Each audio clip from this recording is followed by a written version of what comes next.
Hey guys, welcome back to my YouTube channel. अभी सुनो ध्यान से resistor, capacitor और inductor they are considered as one of the most important parts of electrical circuit, right? और इनके बारे में हमने combinations में already study किया है.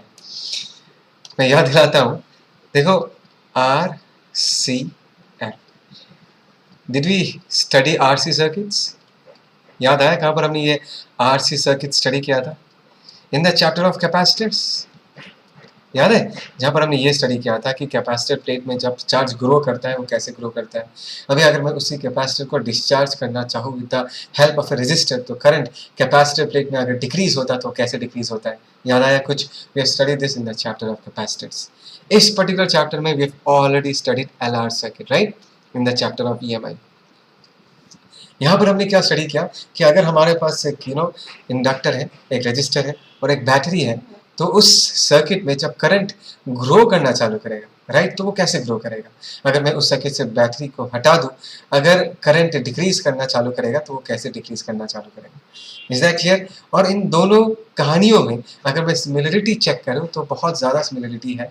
अगर आरसी सर्किट्स हो या आरएल सर्किट्स हो, दोनों में पहले वाले में अगर हम चार्ज के वेरिएशन को चेक करें और आरएल सर्किट में अगर मैं करंट के वेरिएशन को चेक करूं तो दोनों केसेस में जो वेरिएशन है वो एक्सपोनेंशियल वेरिएशन है.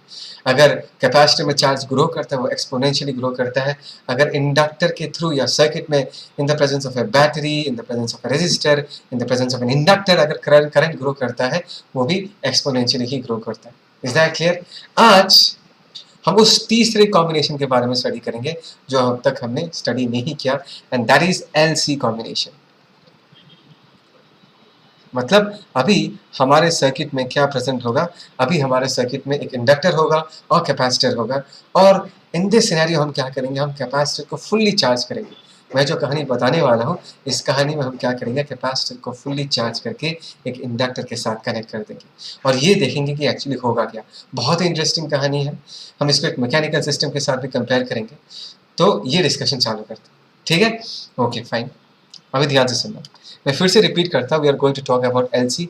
ऑसिलेशंस लिख के रखा है मैंने. ऑसिलेशंस कैसे है मैं जस्टिफाई करूंगा.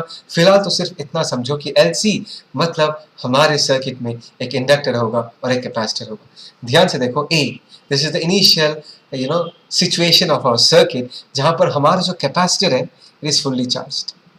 ध्यान से सुनना, ठीक है? Our capacitor is fully charged and there is no current in the circuit. बात समझ में आया? हमने कैपेसिटर लिया, उसको फुल्ली चार्ज किया और हमने इंडक्टर के साथ जोड़ दिया. So this is t equal to 0. Is that clear? अच्छा, before I start discussing about all this things, मैं एक छोटा सा बात तुमको याद दिलाना चाहूँगा कि कैपेसिटर क्या करता है. कैपेसिटर चार्ज स्टोर करता है. कैपेसिटर अपने अंदर एनर्जी स्टोर करता है. कहाँ स्टोर करता है? इन दोनों कैपेसिटर प्लेट्स के बीच का जो इलेक्ट्रिक फील्ड है उस इलेक्ट्रिक फील्ड में एनर्जी स्टोर होता है. याद है ना? Energy density half epsilon naught into E square. याद है ना ये फॉर्मूला? तो कैपेसिटर प्लेट्स के बीच now there is an energy store, ठीक है ना? सेकेंडली इस बात को समझो कि इस सर्किट में देयर इज नो रेजिस्टेंस. यहाँ पर हमने रेजिस्टेंस को क्या मान के रखा है? हमने यहाँ पर रेजिस्टेंस को 0 मान के रखा है, जो कि प्रैक्टिकली पॉसिबल नहीं है.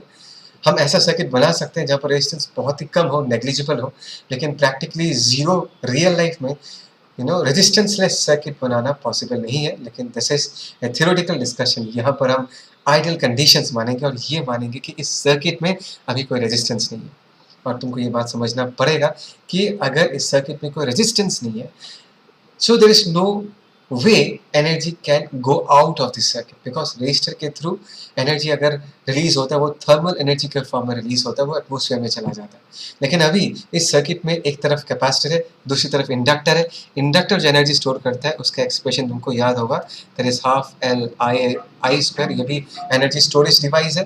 कैपेसिटर भी एनर्जी स्टोरेज डिवाइस है.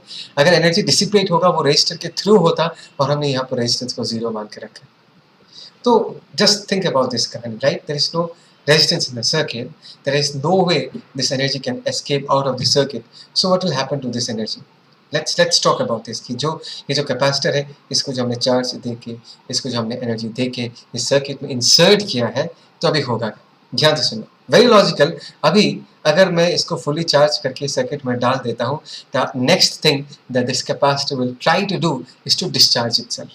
इस प्लेट में जितने सारे पॉजिटिव चार्जेस है, सारे पॉजिटिव चार्जेस को देखेगा, भाई साहब ये बढ़िया से एक रास्ता है और इस रास्ते को फॉलो करके मैं इस प्लेट तक जा सकता हूँ, इस प्लेट में नेगेटिव चार्ज है and we shall neutralize each other and will stay happily ever after, right? कुछ ऐसा कहानी डेवलप होगा। तो देखो यहाँ पर क्या होगा, as soon as we connected, discharging of the capacitor will start. बात समझ में आया? यहाँ से पॉजिटिव चार्जेस निकलना चालू करेंगे। हाँ, यहाँ पर दिखाया गया, तो बहुत बढ़िया डायग्राम है। देखो इस सिनेरियो में मैं एक छोटा सा चीज़ बता के रखना चाहूँगा, अभी जितना भी एनर्जी है वो इलेक्ट्रिकल एनर्जी के फॉर्म में है, मैग्नेटिक एनर्जी के फॉर्म में कुछ भी एनर्जी नहीं है, because current in the circuit in this case is equal to 0। After that what will happen, this capacitor now will start discharging. समझ में मैंने क्या कहा कि ये जो कैपेसिटर है ये डिस्चार्ज करना चालू करेगा और करंट कैसा होगा इन दिस केस, करंट जो है इन this case this is anti clockwise and anti clockwise current will develop in the circuit. Is that clear? Anti clockwise current मतलब करंट ऐसा फ्लो करना चालू करेगा, बिकॉज पॉजिटिव चार्जेस जिस तरफ ट्रैवल करते हैं उसी तरफ हम करंट का डायरेक्शन मानते हैं। Is that clear? Okay fine. जब यहाँ से पॉजिटिव चार्ज निकल के इस प्लेट में आना चालू करेगा, इट्स सो ऑब्वियस राइट कि इस प्लेट में पॉजिटिव चार्ज का डेंसिटी डिक्रीज होगा, नेगेटिव चार्ज का डेंसिटी डिक्रीज होगा, इन दोनों प्लेट्स के बीच का जो इलेक्ट्रिक फील्ड का स्ट्रेंथ है वो डिक्रीज होगा और इस कैपेसिटर में जो एनर्जी था वो एनर्जी, स्टोर्ड एनर्जी, वो डिक्रीज होना चालू होगा। The amount of energy now in the capacitor will start decreasing. Is that clear? समझ में आया? So the next thing that should come to your head is that कि sir okay fine, we get it, capacitor में charge कम रहा है तो उसमें एनर्जी जो स्टोर्ड है वो डिक्रीज हो रहा है। Is that clear? But in this case, we also know that कि एनर्जी कभी भी डिस्ट्रॉय नहीं हो सकता, तो डेफिनेटली ये जो एनर्जी है इस सर्किट के बाहर भी नहीं गया होगा। आपने समझाया था कोई रेजिस्टेंस नहीं है, so there is no way this energy can go out of the circuit. तो एनर्जी गया तो कहाँ गया, इसका जवाब तुम खुद ही दे पाओगे, बिकॉज देखो एक बार करंट डेवलप हो जाएगा आई, और हमने क्या सीखा है कि इंडक्टर अगर एनर्जी स्टोर करता है वो क्या होता है, half L I square, as because there is a current which has developed in the circuit. That means अभी इस इंडक्टर के थ्रू जब करंट फ्लो करेगा इस इंडक्टर के साथ एक मैग्नेटिक फील्ड एसोसिएट होगा, right? There will be magnetic field. देखो बहुत प्यारा सा पिक्चर है, ग्रीन लाइन से मैग्नेटिक फील्ड को दिखाया गया है एंड देयर इज करंट। इसका मतलब है कि इंडक्टर में अभी एनर्जी आना चालू हुआ है। देखो इस एनर्जी डायग्राम को देखो, इलेक्ट्रिक फील्ड का एनर्जी डिक्रीज हो गया और मैग्नेटिक फील्ड का एनर्जी जो पहले 0 था वो अभी इंक्रीज हो गया। That means the story is very simple. यहाँ से कैपेसिटर से एनर्जी कहाँ ट्रांसफर हो रहा है, इंडक्टर के पास ट्रांसफर हो रहा है। मतलब now in this case the electrical energy is getting transferred और converted into magnetic energy which is stored in the region of magnetic field inside the inductor. Is that clear? बात समझ में आ रहा है मैं क्या कह रहा हूँ? तो सीधा सीधा यहाँ पर एनर्जी ट्रांसफर हो रहा है from capacitor to inductor, right? And this process will continue and finally a time will come जब इस कैपेसिटर में जितना एनर्जी था सारा एनर्जी किसके पास ट्रांसफर हो जाएगा, इंडक्टर के पास ट्रांसफर हो जाएगा। इसका मतलब क्या है कि इसके पास, इस कैपेसिटर के पास अभी कुछ भी चार्ज नहीं, there is no charge left on the capacitor plates, the entire energy is not transfer to the inductor. और इंडक्टर का जो एनर्जी का expression that is half L I square. अभी अगर ये इंडक्टर में this is the maximum energy possible, इस वक्त जो एनर्जी है, ग्राफ को देखो, इस वक्त जो एनर्जी है वो सारा का सारा इंडक्टर के पास है and this is the maximum energy possible. तो ऐसे सिचुएशन में इस सर्किट में जो करंट फ्लो कर रहा है that also will be the maximum current which is flowing in the circuit, because half L I square, L तो कॉन्स्टेंट है, अगर यू मैक्सिमम है तो आई को भी क्या होना पड़ेगा, मैक्सिमम होना पड़ेगा। दैट मीन्स कैपेसिटर से सारा एनर्जी इंडक्टर के पास जा चुका है और इस वक्त इस सर्किट में जो करंट है that is the maximum current which is present in the circuit. Is that clear? पक्का समझ में? Okay fine. Now what will happen after that, right? Because capacitor plate से चार्जेस निकल रहे थे और वही चार्ज करंट बना रहा था। अभी कैपेसिटर प्लेट जब खाली हो चुका है, जब एम्प्टी हो चुका है, so we would normally expect कि ये जो करंट है अभी गिरना चालू करेगा। This current should start becoming zero. Is that clear? This current should fall down to zero because there is the entire capacitor plate has undergone a neutralization process. कोई charge नहीं है तो करंट को जीरो हो जाना चाहिए।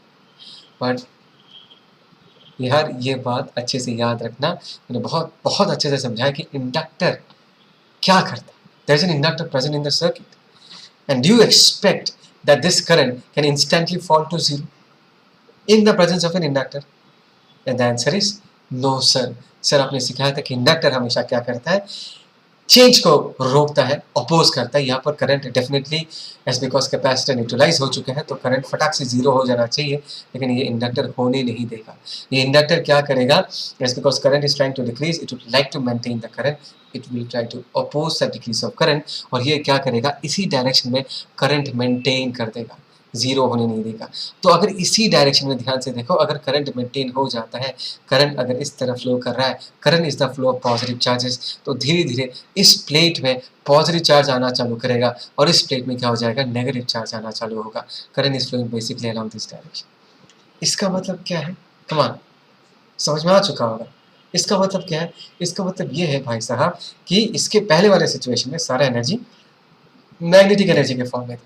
अभी जब धीरे धीरे इंडक्टर इस करंट को मेंटेन कर जाता है, इस प्लेट में पॉजिटिव एंड नेगेटिव चार्ज फिर से आना चालू करता है, तो फिर से इस कैपेसिटर प्लेट में एनर्जी डिपॉजिट होना चालू हो रहा है, एंड इट इज ऑब्वियस की एनर्जी इंडक्टर से ही आ रहा है। So again now the energy again starts moving back and fourth, पहले कैपेसिटर के पास था, फिर इंडक्टर के पास, और अभी इंडक्टर से फिर से कैपेसिटर के पास जा रहा है। ध्यान से देखो इन दोनों ग्राफ्स को अगर मैं कंपेयर करूँ, यहाँ ज़्यादा था, यहाँ पर एनर्जी कम हो गया, बिकॉज यहाँ पर एनर्जी क्या हो गया, बढ़ गया, कुछ अमाउंट ऑफ एनर्जी कैपेसिटर के पास चला गया। And what will happen, this process will continue, and finally time आएगा कि सारा का सारा इंडक्टर का एनर्जी ट्रांसफर होकर किसके पास पहुंच जाएगा, कैपेसिटर के पास पहुंच जाएगा। Is that clear? So this is the next situation. सारा एनर्जी अगर इसके पास चला गया तो कैपेसिटर फिर से क्या हो जाएगा, फुल्ली चार्ज हो जाएगा। बात समझ में आया? इस प्लेट में फुल पॉजिटिव चार्ज डेवलप हो जाएगा, इस प्लेट में फुल नेगेटिव चार्ज डेवलप हो जाएगा, और सारा एनर्जी अगर ट्रांसफर हो चुका है, इंडक्टर के पास अगर जीरो एनर्जी है, try to understand, that means अभी सर्किट में कोई करंट नहीं हो सकता। Half L I square you zero, तो आई को भी जीरो होना पड़ेगा, तो सारा एनर्जी अभी कैपेसिटर के पास जा चुका है। Is that clear? तो ध्यान से देखो, क्या कैपेसिटर फुल्ली चार्ज था जब हमने स्टार्ट किया? यस, ये कैपेसिटर फुल्ली चार्ज था। तो क्या मैं कह सकता हूँ कि ये कैपेसिटर इस वक्त एग्जैक्टली इनिशियल सिचुएशन के साथ मैच हो रहे हैं? देखो इन दोनों कैपेसिटर्स या इन दोनों सिचुएशंस को अगर मैं कंपेयर करूँ, यस, ये वाला सिचुएशन और ये वाला सिचुएशन एनर्जी के टर्म्स में एग्जैक्टली सेम है। इस सिचुएशन में, स्टार्टिंग सिचुएशन में कैपेसिटर फुल्ली चार्ज था, इस सिचुएशन में भी कैपेसिटर फुल्ली चार्ज है, लेकिन बहुत बड़ा फर्क है। ध्यान से देखो, इन this case the capacitor has now got oppositely charged। समझ में आया? ये कैसे चार्ज हो गया? oppositely charged हो गया। Is that clear? क्या तुमको ये बात समझ में आया? देखो यहाँ पर पॉजिटिव है, अभी इस प्लेट में क्या है, टॉप प्लेट में नेगेटिव चार्ज है, इसके बॉटम प्लेट में नेगेटिव चार्ज था, और अभी इसके बॉटम प्लेट में क्या है, पॉजिटिव चार्ज है। बात समझ में आया? आई वॉन्ट यू पीपल, अगर तुमको ऑसिलेशन का फील लेना है ना, I want you people to concentrate on the charge on the positive plate. ये क्यू था, क्यू के बाद फाइनली एक वक्त आया कि इस प्लेट में चार्ज कितना हो गया, जीरो। उसके बाद उसी टॉप प्लेट में फाइनली एक वक्त आया कि चार्ज कितना हो गया, माइनस क्यू। तुमको ये याद है जब कोई ब्लॉक एसएचएम करता है, तो लेट अस से it starts from x equal two plus है, उसके बाद जब ब्लॉक इस तरफ ट्रैवल करके मीन पोजीशन में पहुंचता है, उसका x का वैल्यू जीरो होता है। उसके बाद एक वक्त आता है कि ब्लॉक दूसरे नेगेटिव एक्सट्रीम में पहुंचता है, उसके x का वैल्यू कितना होता है, माइनस है। देखो x का वैल्यू कैसे वेरी कर रहा है, positive amplitude zero, negative amplitude. Charge का वैल्यू कैसे वेरी कर रहा है, positive q zero, negative q. तो I think so getting a feel of the oscillation, right, कि यहाँ पर x जैसे वेरी कर रहा था, ऑसिलेट कर रहा था, यहाँ पर q का वैल्यू भी क्या कर रहा है, ऑसिलेट कर रहा है। जो just try to compare this with this, यहाँ पर सिर्फ आधा मोशन ही कंप्लीट हुआ है, राइट, यहाँ से यहाँ तक सिर्फ आधा मोशन ही कंप्लीट हुआ है, तो ये जो है ये ऑसिलेशन भी आधा ही कंप्लीट हुआ। Is that clear? अभी देखो ये जो कैपेसिटर ये फुल्ली चार्ज हो चुका है, और फिर से पुराना वाला कहानी रिपीट होगा। एक कैपेसिटर फिर से डिस्चार्ज होना चालू करेगा, करंट फ्लो करना चालू करेगा, कैपेसिटर से एनर्जी इंडक्टर के पास जाना चालू करेगा। एक वक्त आएगा कि सारा कैपेसिटर का एनर्जी इंडक्टर के पास चला जाएगा। ध्यान देना, अभी करंट कैसे फ्लो कर रहा है, अभी करंट क्लॉकवाइज फ्लो कर रहा है। इस वक्त करंट कैसे फ्लो कर रहा था, एंटी क्लॉकवाइज। अभी सेकेंड हाफ में करंट क्लॉकवाइज फ्लो कर रहा है, एनर्जी कैपेसिटर से इंडक्टर के पास जा रहा है। एक वक्त आएगा कि इंडक्टर फुल्ली चार्ज, मतलब फुल एनर्जी आ जाएगा इसके पास, in that case current will be maximum, और ये जो कैपेसिटर है वो पूरा एम्प्टी हो जाएगा। लेकिन इंडक्टर करंट के फ्लो को मेंटेन करेगा, करंट क्लॉकवाइज फ्लो कर रहा है, इसको अगर मेंटेन करेगा, करंट अगर इस तरफ है तो फाइनली इस प्लेट में पॉजिटिव चार्ज डेवलप होना चालू होगा, यहाँ पर नेगेटिव चार्ज, और एक वक्त आएगा कि सारा इंडक्टर का एनर्जी फिर से कैपेसिटर प्लेट के पास आ जाएगा और ये प्लेट फुल्ली पॉजिटिवली चार्ज हो जाएगा और ये प्लेट फुल्ली नेगेटिवली चार्ज आ जाएगा. That means again the circuit will come back to the exact initial situation from where it started. बात समझ में आया? तो यहाँ से लेके यहाँ तक A, B, C, D, E, this is half of the oscillation, and E, F, G, H, A, this is the next half of the oscillation. जैसे कि X A से 0, 0 से माइनस है, फिर से ये माइनस है, माइनस ए से फिर यहाँ पर चार्ज का वैल्यू कितना हो जाएगा, 0 हो जाएगा, और फाइनली चार्ज का वैल्यू फिर से क्या हो जाएगा, प्लस की हो जाएगा. मतलब उल्टा, जैसे कि ऑसिलेशन माइनस ए से 0 से प्लस ए होगा, this will complete one oscillation. यहाँ पर भी एक ऑसिलेशन क्या हो चुका है, कंप्लीट हो चुका है. Is that clear? तो सीधा सीधा अगर बोला जाए सिंपल में, अगर मैं इस पूरे कहानी को शॉर्टन करके 2-3 लाइन से बोलना चाहूँगा, ये एक ऐसा सर्किट है जहाँ पर एनर्जी लॉस हो नहीं सकता. तो ये एनर्जी जो है it always is moving back and forth between the electrical energy and the magnetic energy, between the capacitor plates and the inductor, right? And if you check the charge on the top plate of the capacitor specifically, इस तरीके से देखोगे तो समझना आसान होगा. अगर top plate के चार्ज को देखोगे तो Q का वैल्यू जो है वो प्रॉपरली ऑसिलेट कर रहा है. पहले प्लस Q, फिर 0, फिर माइनस Q, फिर 0, फिर प्लस Q. बात समझ में आ रहा है? So it's a pure perfect oscillation. So that is the reason हम इस टॉपिक का नाम हमने क्या दिया है, LC ऑसिलेशंस दिया है. तो यहाँ पर हमने जो ये डिस्कशन किया है, ये पूरा एक क्वालिटेटिव डिस्कशन है. हमने फिजिकली डिस्कस किया कि एक्चुअली हो क्या रहा है. अभी हम इसको इस सिचुएशन को और अच्छे से मैथमेटिकली ट्रीट करेंगे, क्वान्टिटेटिवली डिस्कस करेंगे. ठीक है, फिलहाल अभी पॉज करो और इन चीज़ों को अच्छे से लिख के रखो. ठीक है,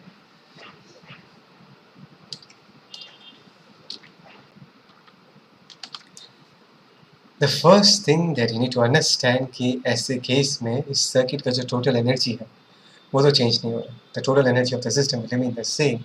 सो एट एनी टाइम टी, ठीक है ना, मैंने एक जनरल टाइम मान लिया, एट एनी टाइम टी उस सिस्टम में कितना एनर्जी है, कैपेसिटर के पास कितना एनर्जी है, that is Q²/2C, and inductor के पास कितना एनर्जी है, that is half Li², and this is the total energy of the system, and you need to understand that this quantity, that is the total energy of the system, is a constant.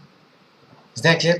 Now let us differentiate both the sides with respect to time, because यहाँ पर Q जो है वो time के साथ vary करता है और जो करंट है वो भी टाइम के साथ क्या करता है, वैरी करता है. So if I differentiate this 1/2C, ये कितना आएगा, दिस इज 2Q dQ/dt. इसमें हम I लिख सकते हैं और यहाँ पर हम क्या लिख सकते हैं, L/2, और यहाँ पर हम क्या लिख सकते हैं, that is 2I, that is dI/dt. And we know that this is basically constant. इसको डिफरेंशिएट करोगे तो आएगा क्या, 0. देखो यहाँ पर 2 गेट्स कैंसल्ड, 2 गेट्स कैंसल्ड, एक I और I कैंसल आउट हो जाएगा. तो यहाँ पर बचेगा क्या, ये देखते हैं. Let's say this is Q/C and this is plus L dI/dt can be written as ddt of I की जगह हम क्या लिख सकते हैं, dQ/dt लिख सकते हैं, है ना. I की जगह हम ये लिख सकते हैं. तो यहाँ पर अगर इस चीज़ को हम लिखना चाहें, दिस इज Q/C, और यहाँ पर हम क्या लिख सकते हैं, that is d²Q/dt². अच्छा, यहाँ पर एक L भी है, and that quantity in this case is equal to what, 0. So मैं तुमको बहुत इंटरेस्टिंग सा कंक्लूजन दिखाऊंगा, ध्यान से देखना. that is d²Q/dt², that is equal to -1/LC, और यहाँ पर क्या आ जाएगा, दिस इज Q. ठीक है, एंड इन दिस केस ध्यान से देखना, this is d²Q/dt², and this को हम -ω² मान लेंगे, इंटू Q मान लेंगे. वहाँ पर जहाँ पर ओमेगा को हम क्या लिख सकते हो, omega in this case can be written as 1/LC. Now can you tell me कि ये जो एक्सप्रेशन है, is there anything interesting in this expression? Is it not very similar to this equation, d²x/dt² is equal to what, -ω² into x? यहाँ देखिए, this is an SHM equation, right? मतलब अगर यहाँ पर x इस डिफरेंशियल इक्वेशन को satisfy कर रहा है, मतलब x का वैल्यू सिंपल हार्मोनिकली वैरी कर रहा है, तो ये अगर ये भी तो एग्जैक्टली सेम ही पैटर्न ऑफ इक्वेशन है, मतलब ये D square Q by D T square equal to minus omega square Q अगर मैं लिख रहा हूँ, दैट मीन्स मैं ये कह सकता हूँ कि क्यू का वैल्यू जो है वो सिंपल हार्मोनिकली वैरी कर रहा है। मैंने तुमको दिखाया भी था कैसे वैरी करता है, पहले प्लस क्यू था मैक्सिमम, फिर जीरो, फिर माइनस क्यू, फिर जीरो, फिर प्लस क्यू, राइट। तो ये कैसे वैरी करता है, सिंपल हार्मोनिकली वैरी करता है। So this oscillation is an SHM. बात समझ में आया? हाँ, यहाँ पर एसएचएम अगर करता है, किसका वैल्यू सिंपल हार्मोनिकली वैरी करता है, क्यू का वैल्यू सिंपल हार्मोनिकली वैरी कर रहा है। Is that clear? तो यहाँ पर अगर मैं क्यू का फंक्शन अगर एक्सप्रेस करना चाहूँ, in this case q as a function of time at any instant of time, तो q as a function of time हम क्या लिख सकते हैं, तो maximum charge q cos omega t लिख सकते हैं। मैंने कॉस ओमेगा टी क्यों लिखा, बिकॉज इनिशियल कंडीशन को सेटिस्फाई करेगा। हमको पता है कि at time t equal to zero, right, time t equal to zero पे क्यू का वैल्यू कितना था, कैपिटल क्यू था, दैट इज द रीजन मैंने कॉस फंक्शन को चूज किया। टी जीरो पुट करो, कॉस जीरो कितना आ जाएगा 1, और क्यू का वैल्यू कितना होगा, capital q. So this is how we can express छोटा q as a function of time. Is that clear? This is q charge in the capacitor plate at any point of time, और ये simple harmonically vary करता है। Is that clear? So this is the quantitative treatment। And हम next क्या करेंगे, ध्यान से सुनना अभी, एज बिकॉज हमने ये देखा कि बहुत ज़्यादा सिमिलर है, दैट इज अगर मैं एक स्प्रिंग ब्लॉक सिस्टम को इस ऑसिलेशन एल से ऑसिलेशन के साथ कंपेयर कर सकता हूँ, बहुत प्यारा से कंपेरिजन बनता है, ये हम नेक्स्ट स्टडी करेंगे। ठीक है, अभी इसको पॉज करो, लिखो, मैं मिटा रहा हूँ, फिर आगे बढ़ें। ठीक है, ओके। छोटा सा एक एनिमेशन है, बहुत प्यारा सा एनिमेशन। देखो, इलेक्ट्रिकल एनर्जी डिक्रीज हो गया, इट इज गेटिंग चार्ज्ड, अभी सॉरी डिक्रीज हो रहा है, इसमें एक बार मैग्नेटिक एनर्जी के फॉर्म में आ रहा है, फिर इलेक्ट्रिकल एनर्जी के फॉर्म में आ रहा है, फिर मैग्नेटिक एनर्जी के फॉर्म में आ रहा है, फिर इलेक्ट्रिकल एनर्जी के फॉर्म में आ रहा है। सो ये ऑसिलेशन होते रहते हैं, ऐसे ऑसिलेशन। Is that clear? बात समझ में आया? Okay, so this is the electrical mechanical analogy. हमने जस्ट नो जो डिस्कस किया उसको, ये जो एलसी ऑसिलेशन है उसको हम एक स्प्रिंग ब्लॉक सिस्टम के साथ कंपेयर कर सकते हैं। किसके साथ कंपेयर करेंगे? एक स्प्रिंग ब्लॉक सिस्टम के साथ। ध्यान देना, हमने इनिशियली क्या किया है, कैपेसिटर को फुल्ली चार्ज करके रखें। बात को समझना, ये जो कैपेसिटर है दिस इज फुल्ली चार्ज, तो कैपेसिटर का जो एनर्जी है उसको मैं स्प्रिंग पोटेंशियल एनर्जी के साथ कंपेयर करूँगा। याद रहेगा ये चीज़? ठीक है, हम इसको स्प्रिंग पोटेंशियल एनर्जी के साथ कंपेयर करेंगे। क्यों? वो मैं तुमको जब मैथमेटिकल एक्सप्रेशन दूंगा तब तुमको और प्रॉपर्ली समझ में आएगा। और इंडक्टर का जो एनर्जी है उसको हम इस ब्लॉक के काइनेटिक एनर्जी के साथ कंपेयर करेंगे। Exactly, okay. अभी देखो, तुमको ये भी तो पता नहीं दैट इज एक्स, मतलब मैकेनिकल सिस्टम में एक्स जैसे वेरी कर रहा है, इस इलेक्ट्रिकल सिस्टम में एलसी ऑसिलेशन क्यू भी वैसा ही वेरी कर रहा है। दैट मीन्स अगर तुमने कैपेसिटर को फुल्ली चार्ज करके रखा, क्यू का वैल्यू अगर मैक्सिमम है तो एक्स का वैल्यू भी मैक्सिमम होगा। एक्स का वैल्यू भी हम क्या मानेंगे इस केस में, x is the displacement of the block, x का वैल्यू भी हम क्या मानेंगे, A. So in this case if I say that the capacitor is fully charged, मतलब Q का वैल्यू मैक्सिमम है, X का वैल्यू A होगा। X का वैल्यू अगर A है, A मतलब amplitude, that means spring potential energy is maximum, that means ये जो लोकेशन है that is X equal to A। बात समझ में, ये डिस्टेंस है A। तो ऐसे सिनेरियो में सिस्टम के पास सिर्फ पोटेंशियल एनर्जी है हाफ k स्क्वायर और काइनेटिक एनर्जी कितना है, 0। Is that clear? उसके बाद क्या होगा, ध्यान से देखो, उसके बाद ये जब डिस्चार्ज होना चालू करेगा तो the potential, the electrostatic potential energy of the capacitor, it will start decreasing, और इसका magnetic energy क्या होगा, increase होना चालू होगा। Just like this spring block system, ये ब्लॉक जब move करना चालू करेगा, इसका spring potential energy decrease करेगा और kinetic energy क्या होगा, increase करेगा। Is that clear? और एक वक्त आएगा कि इंडक्टर fully एनर्जाइज्ड हो जाएगा। इस वक्त कैपेसिटर वाला एनर्जी क्या हो जाएगा, 0 हो जाएगा। कैपेसिटर वाला एनर्जी स्प्रिंग पोटेंशियल एनर्जी है, मतलब स्प्रिंग पोटेंशियल एनर्जी 0 कब होगा, मतलब जब ब्लॉक ये मीन पोजीशन में पहुंच जाएगा। This is the mean position. और इस वक्त ब्लॉक के पास जो वेलोसिटी है this is the maximum velocity. मतलब ऐसे सिचुएशन को हम इस वाले सिचुएशन के साथ कंपेयर कर सकते हैं जहाँ पर ब्लॉक का काइनेटिक एनर्जी क्या है, मैक्सिमम, और पोटेंशियल एनर्जी क्या है, 0। उसके बाद क्या होगा, उसके बाद फिर से एनर्जी इंडक्टर से कैपेसिटर के पास जाना चालू करेगा, और हमको पता है कि ये जो ब्लॉक यहाँ रुकेगा नहीं, इट विल कंटिन्यू। जब ये फर्दर इस तरफ मूव करना चालू करेगा, ये स्प्रिंग जो है वो कंप्रेस होना चालू होगा। स्प्रिंग कंप्रेस होने का मतलब क्या है, इसका स्प्रिंग पोटेंशियल एनर्जी इंक्रीज होना चालू करेगा, काइनेटिक एनर्जी डिक्रीज होना चालू करेगा। Kinetic energy is like inductor वाला एनर्जी। काइनेटिक एनर्जी अगर डिक्रीज करेगा, it is comparable to inductor का एनर्जी जो डिक्रीज हो रहा है, एंड कैपेसिटर का एनर्जी इंक्रीज करने का मतलब है कि स्प्रिंग का जो पोटेंशियल एनर्जी है वो इंक्रीज कर रहा है, तो they are comparable, right. And finally क्या आएगा, फाइनली सारा इंडक्टर का एनर्जी कैपेसिटर के पास आ जाएगा, मतलब फाइनली इंडक्टर का एनर्जी जीरो हो जाएगा। इंडक्टर मतलब इस कहानी में काइनेटिक एनर्जी, मतलब ये ब्लॉक पूरा यहाँ पर full compression, spring is fully compressed. इसका मतलब क्या है, इसका मतलब है कि इसका वेलोसिटी अभी जीरो हो चुका है, मतलब kinetic energy zero, just like inductor के पास कोई एनर्जी नहीं है। और कैपेसिटर की एनर्जी को हम स्प्रिंग पोटेंशियल एनर्जी के साथ कंपेयर किया था, और यहाँ पर अगर कैपेसिटर की एनर्जी मैक्सिमम है, देखो यहाँ पर स्प्रिंग पोटेंशियल एनर्जी क्या है, दैट इज मैक्सिमम।